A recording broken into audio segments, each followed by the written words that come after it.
welcome to a new edition of Africa Today, and we start with some reports from the African continent. And Africa's vast potentials make it an indispensable to global efforts towards economic growth. By 2025, the continent will house the world's largest working age population, thus instilling a sense of optimism about its future. Details follow. For decades, external voices have often narrated Africa's economic story through a narrow lens of challenges: uneven growth, energy deficits, food insecurity, extreme poverty, mounting debt, and stalled reforms. While these obstacles are undeniable, they overshadow a more compelling narrative of resilience, innovation, and cautious hope. In 2024, Africa's economic and political importance grew significantly, laying a strong foundation for 2025 to be a transformative year for the continent. With headline economic growth reaching approximately 3.2%, Africa ranked among the fastest-growing regions globally. The continent has been addressing critical issues such as climate change, supply chain disruptions, and energy transitions by embracing localized and innovative solutions. At the same time, Africa is proactively reshaping its economic identity, positioning itself as a key player in global trade, finance, and sustainability efforts. Africa's vast renewable energy potential, including solar and wind resources, mineral wealth such as lithium and cobalt, and untapped markets in agriculture and technology, make it indispensable to global efforts toward climate resilience and economic growth. Analysts say Africa's demographic advantage is also unmatched. They say by 2050, the continent will house the world's largest working age population, thus instilling a sense of optimism about Africa's future. They say to realize its potential in 2025, Africa must tackle entrenched structural constraints, including fragmented regulatory frameworks, an underdeveloped financial sector, inadequate infrastructure, and the burden of unsustainable debt levels. They also say operationalization of the Africa Continental Free Trade Area is poised to be a game changer. By establishing the world's largest free trade area by member countries, AFCFTA promises a unified market for goods and services, unlocking regional integration and paving the way for financial harmonization. Africa's capital markets are also witnessing notable progress. Egypt and Nigeria have successfully issued green bonds, attracting billions in investments from global investors, prioritizing sustainability.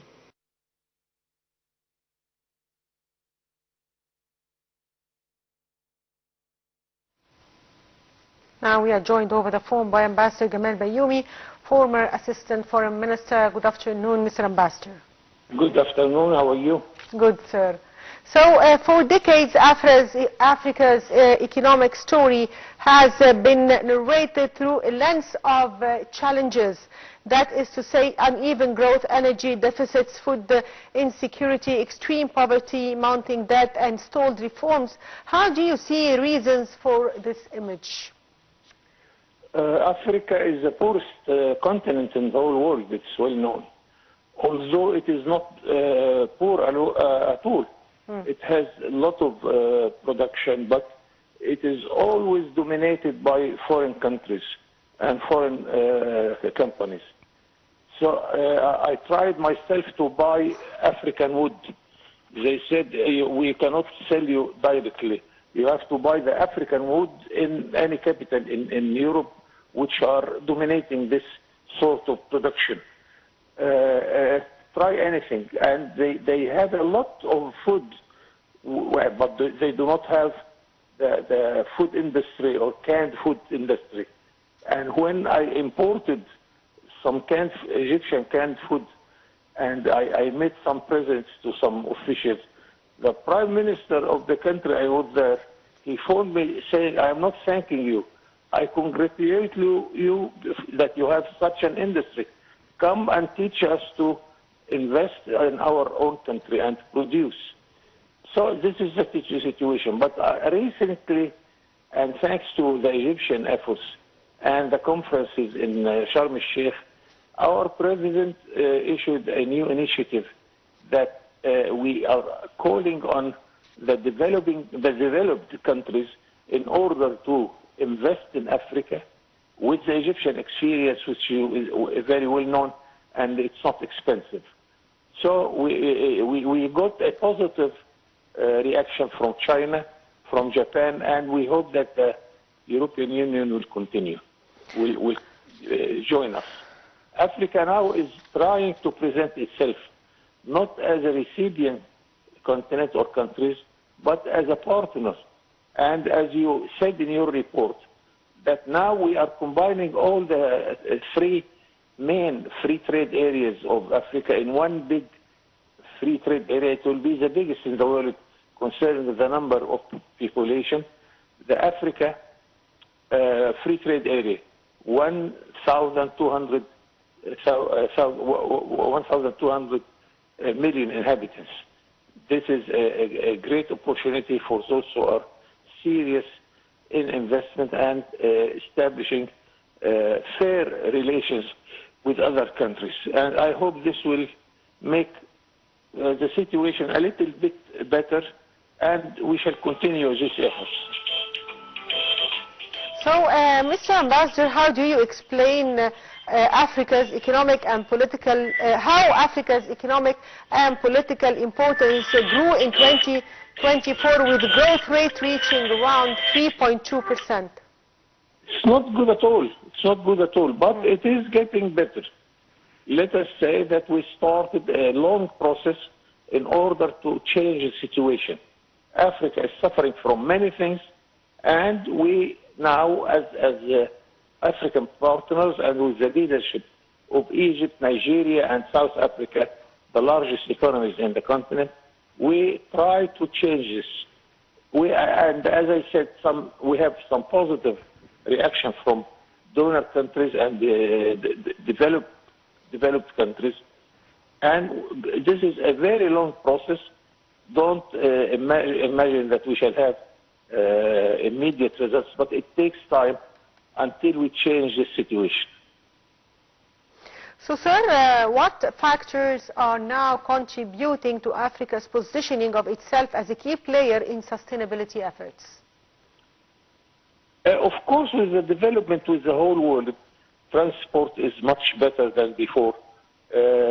Services is much better than before. We hope that Africa can benefit from this.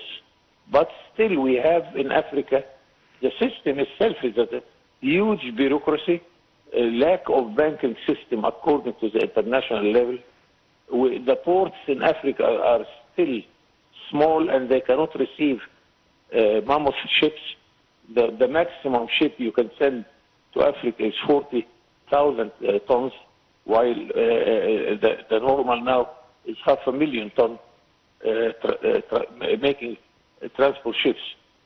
Many things we need in Africa. We don't have roads, main roads. That's why we are dreaming of a road, Autostrad from Alexandria till Johannesburg, crossing the whole Africa, and also from the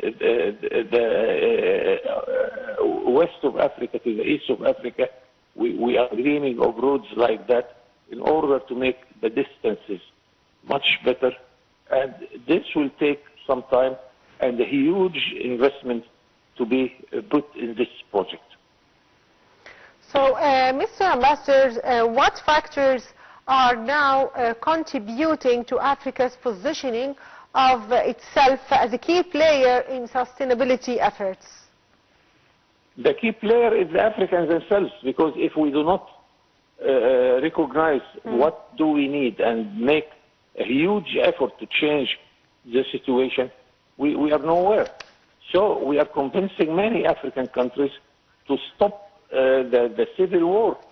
There are many countries with civil wars between tribes and parties, and this cannot be a good element for Africa development. Even war between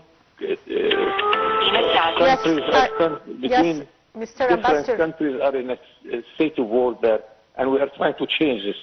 I'd like to thank you, Ambassador Gamal Bayoumi, former Assistant Foreign Minister. Sir, thank you for being with us today. And back to our reports. And Chad's Foreign Minister accused the French President Emmanuel Macron of showing contempt after he said African leaders had forgotten to say thank you to France for helping to combat insurgencies in Sahel region. Details follow.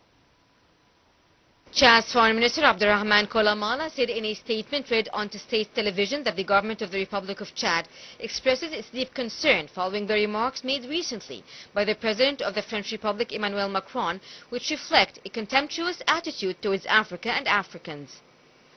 Chad's top diplomat said that he had no problem with France, but that French leaders had to learn to respect Africans. Kolamala noted the key role played by Africa and Chad in the liberation of France during 2 world wars, which France has never truly recognized. He also said that France's contribution to Chad during long presence in the country has often been limited to its own strategic interests without any real lasting impact for the development of the Chadian people. At the end of November, Chad, which hosted Paris's last military bases in the Sahel, ended the defense and security agreements that linked it with the former colonial power, saying they were obsolete. Around 1,000 French military personnel were stationed there and are in the process of being withdrawn. Macron's comments were made in a speech to the country's diplomatic corps earlier Monday. France intervened in Mali in 2013 to repel an offensive by rebels, which later saw it station troops in several neighboring Sahel countries. Macron said Monday that no country in the Sahel would be a sovereign nation without that intervention. But France is now reconfiguring its military presence in Africa after being driven out of 3 Sahelian countries governed by juntas hostile to Paris: Mali, Burkina Faso and Niger. Senegal and the Ivory Coast have also asked France to leave military bases on their territory. Senegal's Prime Minister Ousmane Sonko also denounced Macron's claim of ungratefulness among African leaders after he allegedly told diplomats that some leaders on the continent would not be in place without France's military support over the years.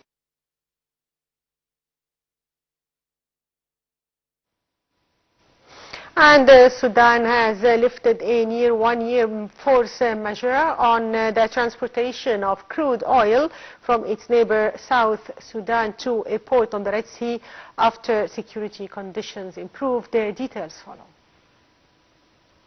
Khartoum declared a force majeure in March last year after the main pipeline carrying oil from South Sudan through Sudan for export suffered stoppages linked to problems spurred by the war between Sudan's army and the insurgents' Rapid Support Forces (RSF).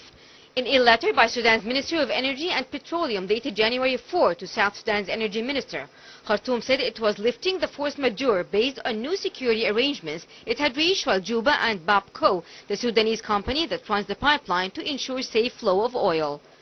Sudan's Minister of Energy and Petroleum, Muhyiddin Naim Mohammed Saeed, wrote to South Sudan's Minister of Petroleum, Pooj Kang Sho, "We are hereby lifting the force majeure."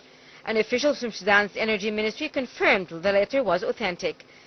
The Petrodar pipeline, set up by a consortium including China's CNPC and Sinopec, as well as Malaysia's Petronas, runs more than 1,500 kilometers from the Milut Basin in South Sudan's Upper Nile State to Port Sudan on Sudan's sea coast. Another pipeline carries oil from South Sudan's Unity State to Port Sudan. South Sudan had been pumping about 150,000 barrels per day of crude through Sudan for export under a formula established when South Sudan seceded from Khartoum in 2011. Sudan erupted into a civil conflict in April 2023, and fighting has unleashed waves of ethnic violence and created the world's largest internal displacement crisis. And by that, dear viewers, we come to the end of Africa Today. Thank you for watching.